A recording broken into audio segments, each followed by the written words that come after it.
Tonight, new details emerging about the deadly drone attack that killed an American contractor overseas. The U.S. military launching multiple airstrikes at Iranian-linked targets in Syria after a suicide drone rocked a coalition airbase. One American contractor killed and 5 service members wounded.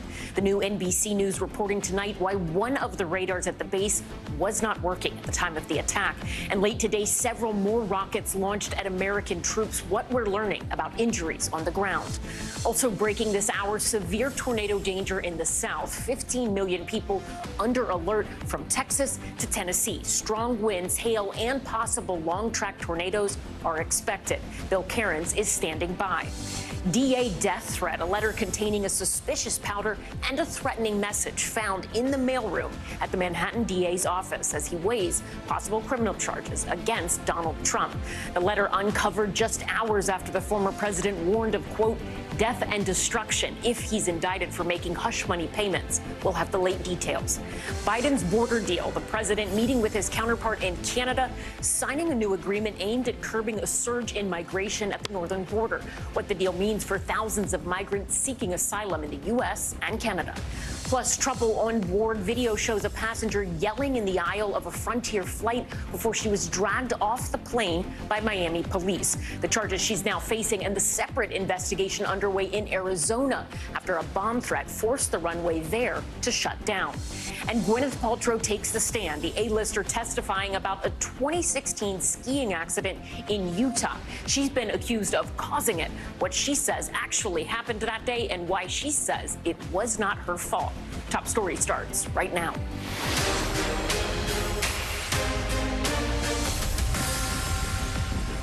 Good evening. I'm Ellison Barber in for Tom Llamas. We begin top story on this Friday night with swift retaliation from the U.S. military after a drone strike in Syria killed one American contractor and wounded 5 service members. The Pentagon tonight saying it was a drone of, quote, Iranian origin that struck the coalition airbase in the northeastern part of Syria. President Biden ordering 2 F-15 fighter jets to execute precision airstrikes in return, targeting sites used by Iran's Islamic Revolutionary Guard. And now new reporting tonight on how that drone got through to such a crowded airbase. Multiple defense officials confirming to NBC News that one of the radars used to detect threats was down for maintenance at the time of the deadly attack. NBC's chief White House correspondent Peter Alexander is traveling with the president tonight and has some late-breaking news on those additional rocket strikes. Peter? Ellison, good day to you. It's clear now that Iranian-backed groups in Syria have been escalating their attacks on Americans and American allies in that region. Over the last several hours, NBC News has now learned from a U.S. defense official and a U.S. official of at least 2 more attacks, one of them on a coalition base in northeastern Syria near the Kanoko gas field, injuring 1 American service member. It all follows that initial drone strike that killed an American contractor and then the American retaliation. Tonight, new details about that deadly drone attack that killed an American contractor on a base in Syria launched by pro-Iranian forces. And now a new investigation looking into how it could have happened, with NBC News learning one of the radars used to detect incoming threats and protect the base was down for maintenance at the time of the drone strike, according to 3 U.S. defense officials. It's not clear whether that factored into the drone reaching a populated part of the base. The Pentagon saying U.S. intelligence believes the drone was of Iranian origin. 6 Americans were wounded, 5 of them service members. The Iranian-backed militant groups used an unmanned aerial vehicle to strike one of our facilities, causing several American casualties. While aboard Air Force One, President Biden ordering U.S. retaliation with what the Pentagon describes as precision strikes by 2 F-15s on sites used by groups affiliated with Iran's Islamic Revolutionary Guard, including, a U.S. defense official says, buildings housing drone and aviation assets and vehicles used by those groups. The United States does not emphasize seek conflict with Iran, but be prepared for us to act forcefully, protect our people. That's exactly what happened last night. Roughly 900 American troops and hundreds of contractors are stationed in Syria, helping Kurdish forces in the fight against ISIS. Those Americans under constant threat. 78 attacks on bases housing U.S. and coalition troops in Iraq and Syria over the last 2 years. Many of them, U.S. Central Command says, carried out by Iran or Iranian-backed groups. And just hours after the U.S. retaliated, another attack on a separate coalition base, 10 rockets. But U.S. officials say no casualties. This rocket attack was done in an effort to retaliate from last night's attacks. Again, they did not cause any damage at the coalition facility. Peter, back with us from Ottawa, Canada. Peter, you asked the president directly about Iran's aggression. What did President Biden tell you? Yeah, Ellison, at the end of today's news conference alongside his Canadian counterpart, the Prime Minister Justin Trudeau, I asked President Biden, given the repeated attacks by Iran and Iranian-backed forces on Americans in Syria, if the Iranians should face a tougher punishment, there should be a higher cost. And he said to me, we're not going to stop. I followed up for more clarity. As U.S. official tells me, by that he meant the U.S. is not going to stop fighting ISIS, continuing its mission to get rid of ISIS in that region. Ellison? Peter Alexander, thanks for that. We turn now to the severe tornado danger in the south. Parker County, Texas, hit by 2 EF1 tornadoes this morning. The storms injuring 5 people, overturning RVs and downing trees. 18 million now in the risk zone for dangerous storms stretching from Texas to Arkansas. So let's get right to NBC News meteorologist Bill Cairns for more on the forecast. Bill, what is the latest on the track? Allison, we're heading into the next 4 hours of the evening where the sun is setting. It's going to get dark, and this is the peak of our possible outbreak. We haven't had any tornadoes yet. That's fantastic, but it doesn't mean it's going to stay that way. We have a new tornado watch that is issued for the Memphis area, a good portion here of the western, southwestern corner of Tennessee, almost a good chunk of Mississippi, and this goes until midnight tonight. So we got a bunch of hours to go here to wait and see what happens, and we still have a lot of strong storms that are now heading into what we'd call the juiciest air mass, the warmest, most humid air, and that's the fuel for these thunderstorms. So here's Little Rock. You're safe now. Your storms are over. It was a rocky last hour you just went through, but now if you're driving anywhere out towards 40, towards Memphis, this is the worst of it. Severe thunderstorm warnings, dangerous winds, small hail, but no tornadoes. Later this evening, if we get tornadoes, again, it's going to be right along the Mississippi River. We have to watch Memphis closely, southwards to Greenville, all the way down to Jackson, the Natchez, and even that little corner here of northeastern Louisiana. That's the risk area for strong tornadoes. We could even get an isolated tornado right through the overnight hours. And if that's not enough, we still got flash flooding that's ongoing. Little Rock, I mentioned it was rough. You're under a flash flood warning. Poplar Bluff north of you. And then on top of all of this, this same storm tonight is going to be a heavy, wet snow. Milwaukee, yes, 4 to 8 inches of snow is possible when you wake up tomorrow morning. Not the stuff you want to be shoveling, dealing with, or maybe even losing power. All right, thank you, Bill. Authorities in New York are investigating a new death threat against the Manhattan district attorney, the same DA investigating former President Donald Trump over those alleged hush money payments. Law enforcement sources say suspicious white powder was found in a letter addressed to the DA. It comes as Mr. Trump escalates his verbal attacks. Gabe Gutierrez joins us now on set with the latest. Gabe, what do we know about this letter? Well, Allison, authorities say that the white powder was found not to be dangerous, but the FBI and NYPD are now investigating.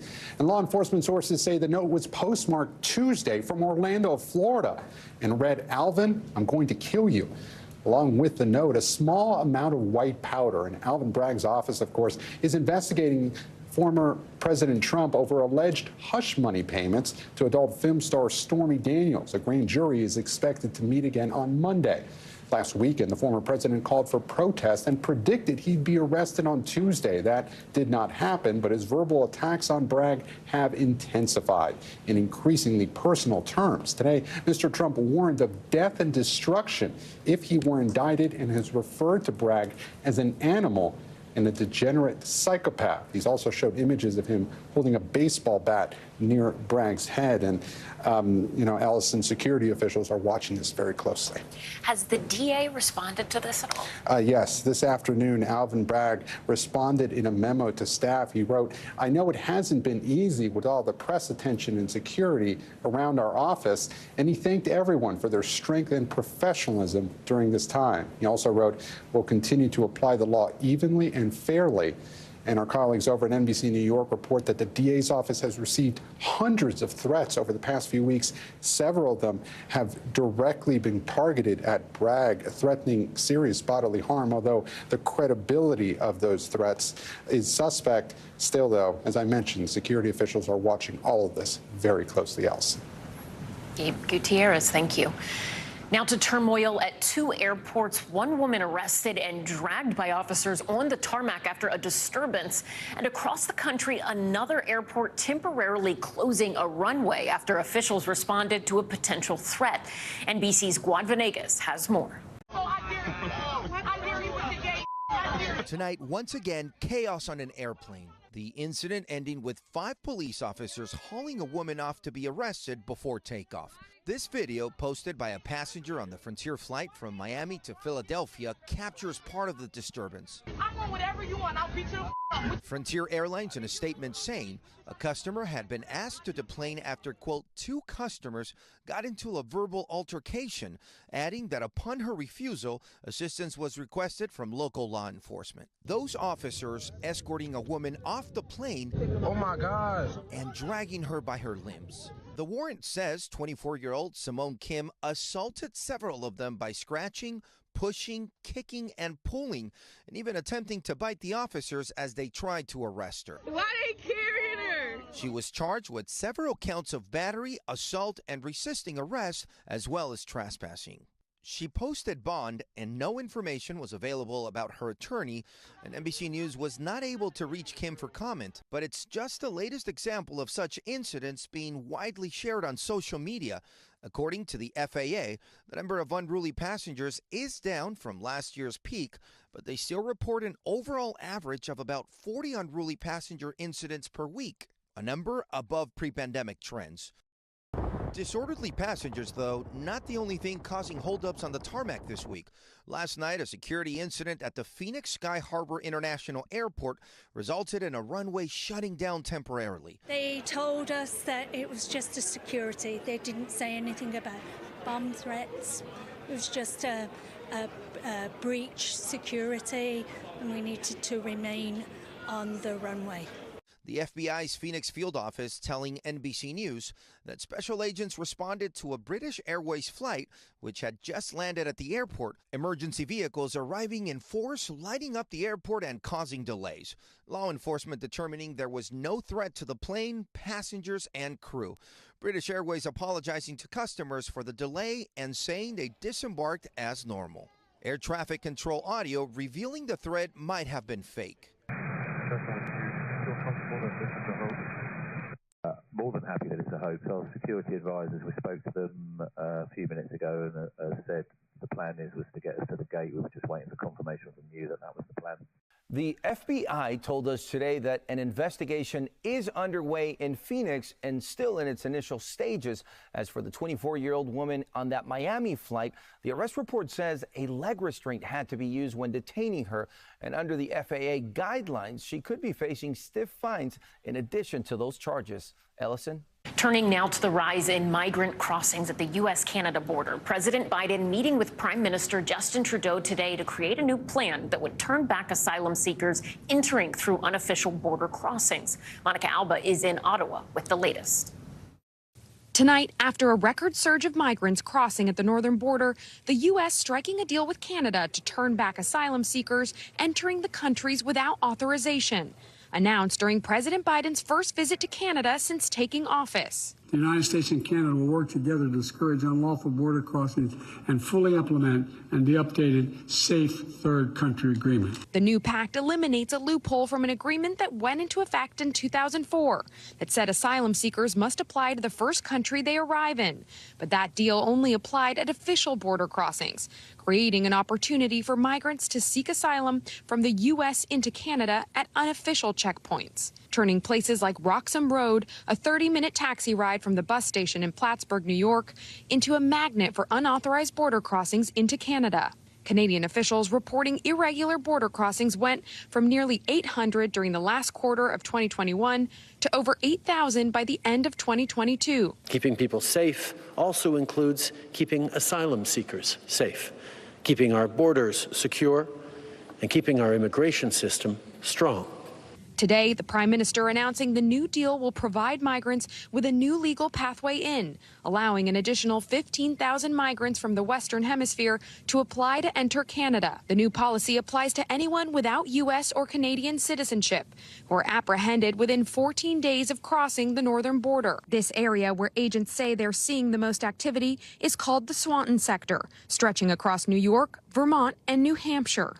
Earlier this year, Top Story traveled into the hotspot as crossings were skyrocketing and temperatures plummeting.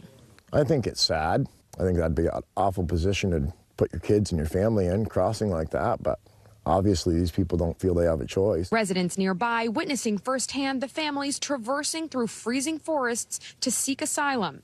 First it was slow, then it started picking up, and now it's worse than ever. There's constant people either walking or personal vehicles or all kinds of taxis, from cars to vans. Calling on the Biden administration to act. And earlier this week, NBC News confirming that the U.S. has flown people seeking asylum at the northern border to Texas. Photos taken by Reuters capturing the moment families, some carrying children, walked off the plane in handcuffs. Customs and Border Protection officials say they were taken there for final processing near the southern border, where officials are still facing ongoing humanitarian rescues. Just yesterday, U.S. Border Patrol releasing this footage, showing what they say was the moment a 1-year-old was abandoned by a smuggler on a riverbank. A Border Patrol agent later seen taking him in.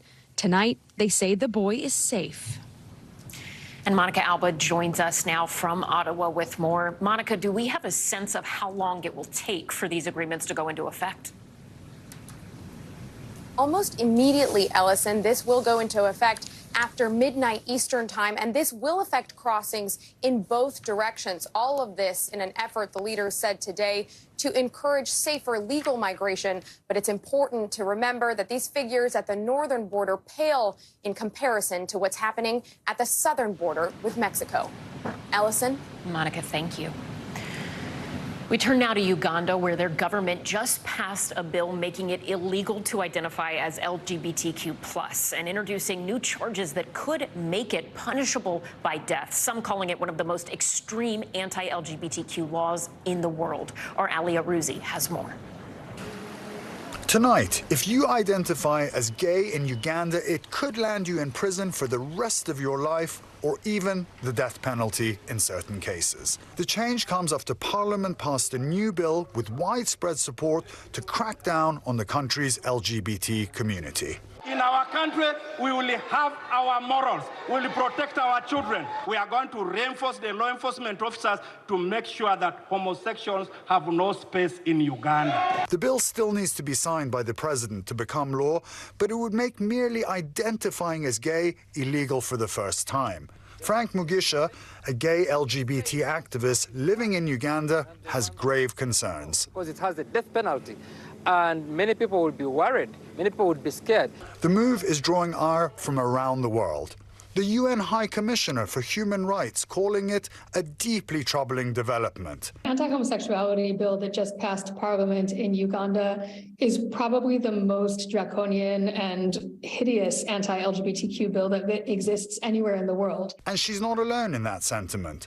The White House press secretary agreeing, also bringing up potential ripple effects of such a law. We have grave concerns with the passage of the Anti-Homosexuality Act. It would impinge upon universal human rights, jeopardize progress in the fight against HIV/AIDS, deter tourism, and invest in Uganda and damage Uganda's international reputation. Uganda is already one of more than 60 nations around the world that outlaw homosexual acts, according to the Human Rights Watch. But this bill introduces many new criminal offenses which could affect the entire population. Friends, family, and other citizens would have a duty to report individuals in same-sex relationships to the authorities. It prohibits landlords from renting premises that are used for the purposes of homosexuality. You can be sentenced to prison for 10 years for knowingly renting a room to someone who's LGBTQ. The law would also criminalize the promotion or normalization of homosexuality, which means any organization, including foreign ones, that has a policy of non-discrimination could face criminal charges, with individuals being subject to lengthy jail sentences. The worst would be mass arrests of LGBTQ persons, mob violence towards the LGBTQ community. Putting LGBT persons, I don't know if they're going to be concentration camps or rehabilitation centers that are so discriminatory, because many people are going to be internally displaced. Ali Arouzi joins us now from London. Ali, we heard in your piece the White House press secretary speaking out, but activists are calling on the United States to do more here. Is that right? That's right, Ellison. The Ugandan LGBT community and activists want President Biden to send a clear message that this bill will not be tolerated and Uganda will become an international pariah if it's passed. They say that if he doesn't do that, that sends a message to other countries considering similar measures that a blind eye will be turned to bigotry and discrimination. Ellison? Thank you, Ali. Still ahead tonight, the urgent manhunt in Philadelphia. New surveillance video showing the moment multiple suspects fired 70 bullets on a group of teenagers. What authorities have revealed about that shocking attack. Plus, Gwyneth Paltrow taking the stand late today. What the actress claims really happened in a 2016 ski accident that she's been accused of causing.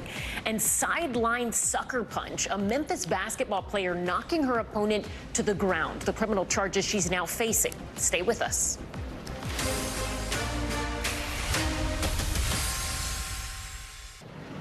Back now with Gwyneth Paltrow taking the stand. The Hollywood A-lister defending herself in a lawsuit brought up by a man who claims she crashed into him while skiing in Utah and severely injured him. Here's Kaylee Hartung. Gwyneth Paltrow taking the stand in a Utah courtroom, facing accusations of recklessly crashing into another skier on the slopes of the posh Deer Valley resort 7 years ago, allegedly causing him permanent brain damage and other serious injuries. Mr. Sanderson categorically hit me on that ski slope, and that is the truth. And I'm sure that that's what you believe. I'm not saying because it's the truth. The actress turned lifestyle guru and 76-year-old Terry Sanderson, a retired optometrist, have completely different accounts of what happened that day. I was skiing and two skis came between my skis, forcing my legs apart, and then there was a body pressing against me, and there was a very strange grunting noise. Sanderson has not yet testified. His legal team leaning on a neurologist and biomedical engineer who claims, by the laws of physics, Paltrow is to blame. There's only one scenario that would account for enough force application to fracture both ribs, and that would be Ms. Paltrow striking Mr. Sanderson from behind and then falling on top of him down towards the right side onto the right side of his torso. The defense searching for what they call the most important piece of evidence. The night of the incident, Sanderson's daughter Shay writing in an email, "I can't believe this is all on GoPro." But now she claims it never existed. I've never seen GoPro video, and it does not exist as far as I know. Through 4 days of proceedings, Paltrow's attorneys claiming Sanderson is now exaggerating his injuries and faking for gain. We are defending a false allegation, and we need your help. We believe it to be utter BS. But Sanderson's legal team refuting that. This has completely changed his life, physically, emotionally, biologically, psychologically, and socially. Paltrow maintaining that Sanderson has always been responsible and says he knows it too. I said, "You skied directly into my effing back," and he said, "Oh, sorry, I'm sorry." Kaylee Hartung joins us now from Los Angeles. Kaylee, this is a tricky case. We heard it in your piece. No video evidence. This is mostly a he said, she said situation. What's at stake? Yeah, it really is, Ellison. And ultimately, it's up to the jury of 4 men and 6 women to decide who has the more credible story, not just about the actual collision, but the aftermath of it all as well. So Sanderson initially sued Paltrow for more than $3 million, but the complaint was amended, and he's now asking for at least $300,000. We'll get a better idea of the specific number they're seeking in closing arguments. And Paltrow, for her part, is countersued for $1 in damages, plus her legal fees being reimbursed. The trial will continue into next week, where we expect to hear from Terry Sanderson himself, as well as Paltrow's 2 children and her husband. Ellison. Interesting case. Kaylee Hartung, thank you so much. For more on Paltrow's testimony and what it could mean for the case, attorney Lexi Rigdon joins us now. Lexi, you have been following this case very closely. How do you think Paltrow did on the witness stand? Well, Allison, I think it was an Oscar-winning job that she did. I think she came off as likable, and you can't necessarily fake that. And likability in these trials, especially when there was no witness to the actual event. And so it's going to be a he said, she said, he did this, she did this type of thing. And it's so important because if you don't like somebody, you don't want to believe them. And then even if you do believe them, you don't care what they said because you don't like them. So I think that she was credible. I think she was likable. And I also think she admitted things that didn't paint her in the best light when she had to. And she admitted them without hesitation. So I think her attorneys, I would be very happy if any of my witnesses in any trial testified like that. What are you expecting to hear from the other figures in this case? Kaylee mentioned the defendant or the suer in this case taking the stand himself, Terry Sanderson, as well as Gwyneth Paltrow's children and husband. What could we hear from them, and how important is likability and credibility when they take the stand? Well, it's very important for all of the witnesses. And I personally think that Terry Sanderson is already behind the 8 ball because he's the plaintiff. He's the one suing. He's the one where people in his family have been testifying that he has been living for this. He wants his day in court, and he's not in the courtroom because his lawyer said he can't handle criticism. Well, nobody else wants to be in there either. Gwyneth doesn't want to be there. The jurors don't want to be there. So I think he's already behind the 8 ball. But next week, they're going to have more plaintiff's testimony. They're going to have Terry Sanderson testify about the injuries, and he'll no doubt say the opposite, which is that she crashed into him.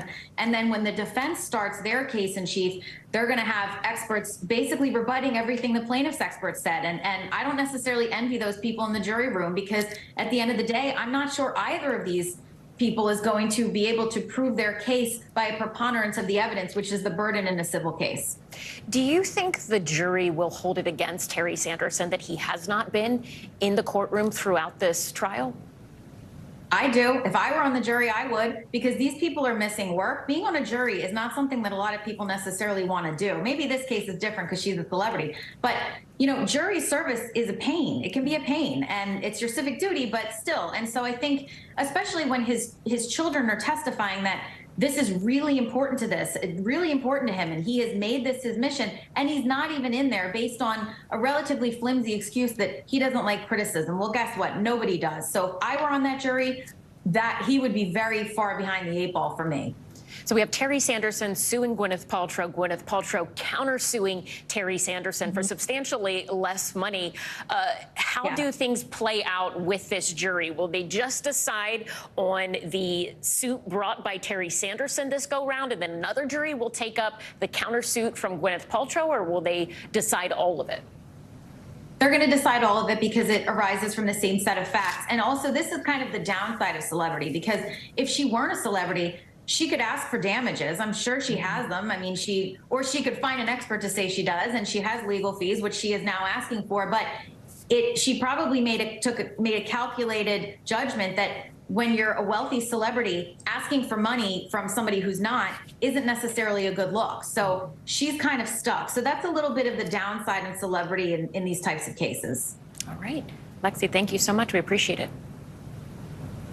When we come back, Afro Man sued, the rapper facing a new lawsuit from several police officers who raided his home. Why footage from his security camera is at the center of the lawsuit.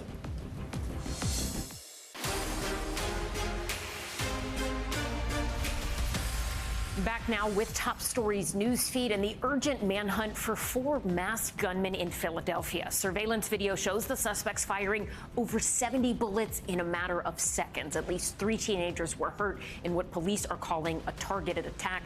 2 remain in critical condition. So far, no arrests have been made.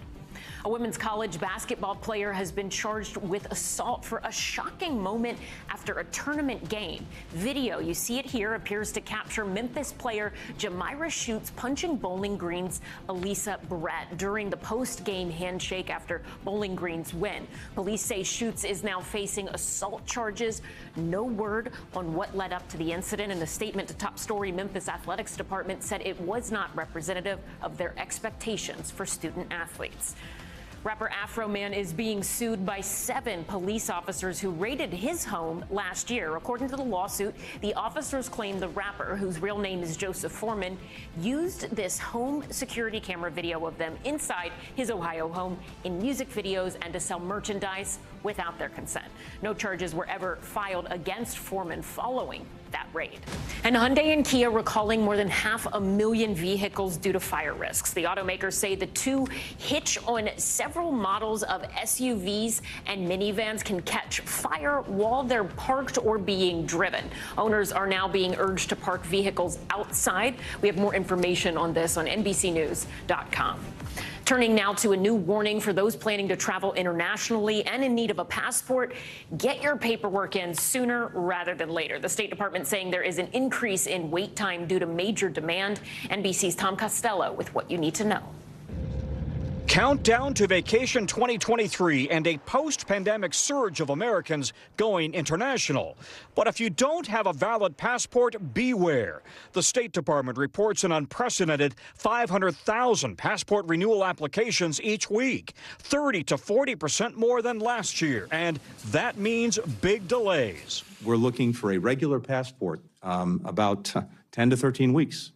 And for an expedited passport, about 7 to 9 weeks. Flag that. Regular passport renewals can take 3+ months. If you expedite, it can take more than 2 months. Why the backlog?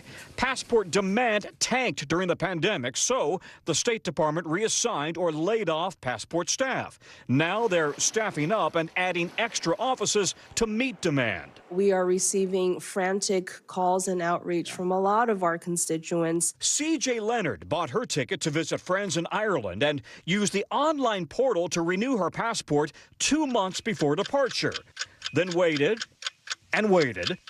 Then spent hours on the phone and got her congresswoman involved. Her expedited passport arrived just in time. Until I got on the plane, I really didn't think I was going because of all this. So it was really exciting to get the passport. The advice from the travel pros: I wouldn't book your vacation until you've actually got the passport. Right, thanks for that.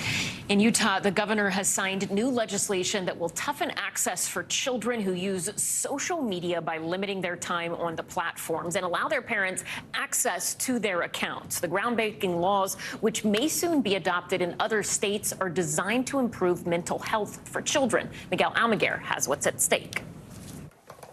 When it goes into effect next year, children and teenagers in Utah could lose access to their social media accounts or face a barrage of restrictions aimed at shielding them from platforms some call addictive and dangerous. The law, just signed by Utah's governor, is expected to face legal challenges because of the wide-ranging impact on companies like TikTok, Instagram, Snapchat, and Facebook, in addition to requiring age verification and giving parents access to their children's accounts. The law prohibits kids under 18 from using social media between 10:30 p.m. and 6:30 a.m. Nicolene Peck is a mother of 4.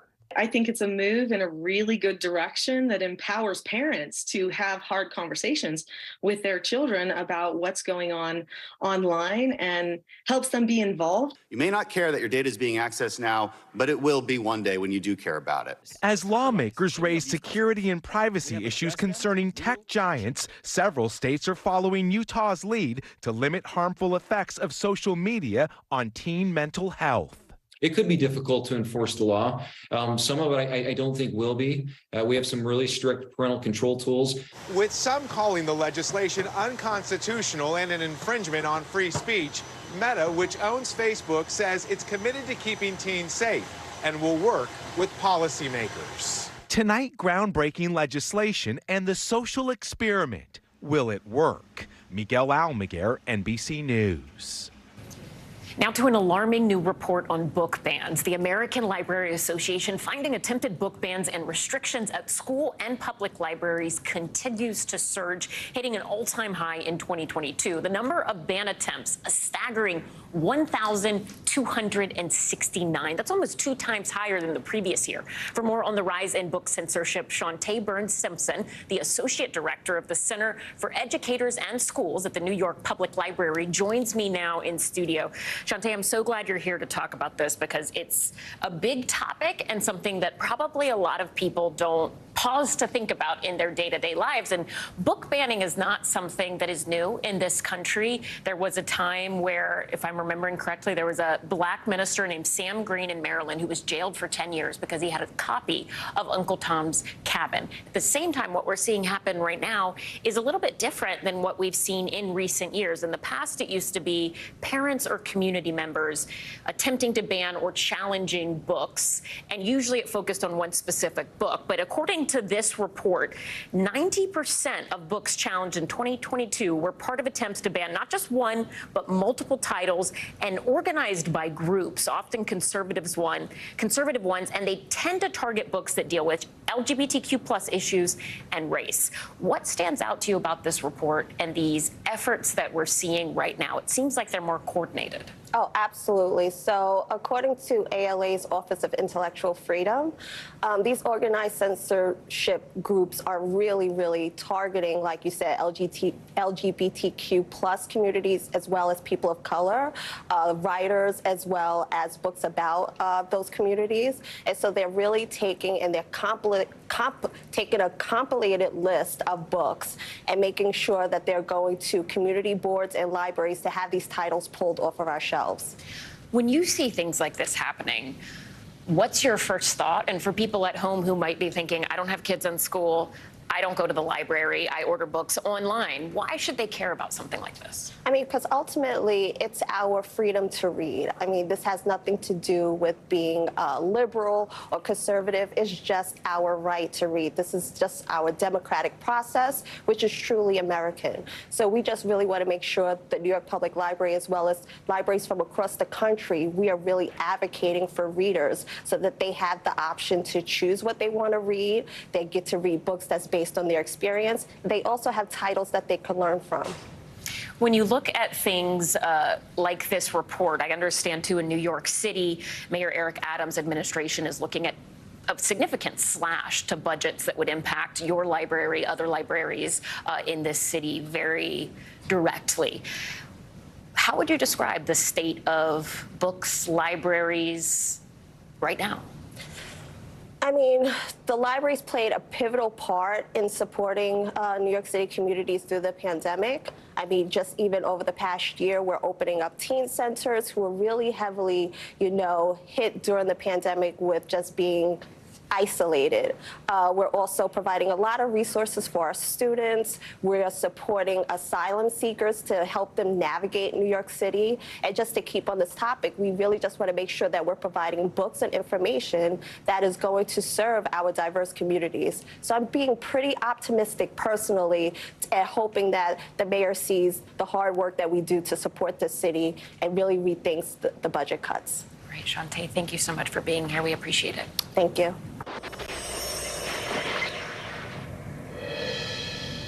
We're back with Top Stories Global Watch, and we begin with deadly police clashes in Brazil. At least 13 people killed during a raid to arrest a suspected gang leader in Rio de Janeiro. Police claim the victims were suspected criminals, but 3 local residents also suffered injuries in the clash. 2 individuals were detained, according to police.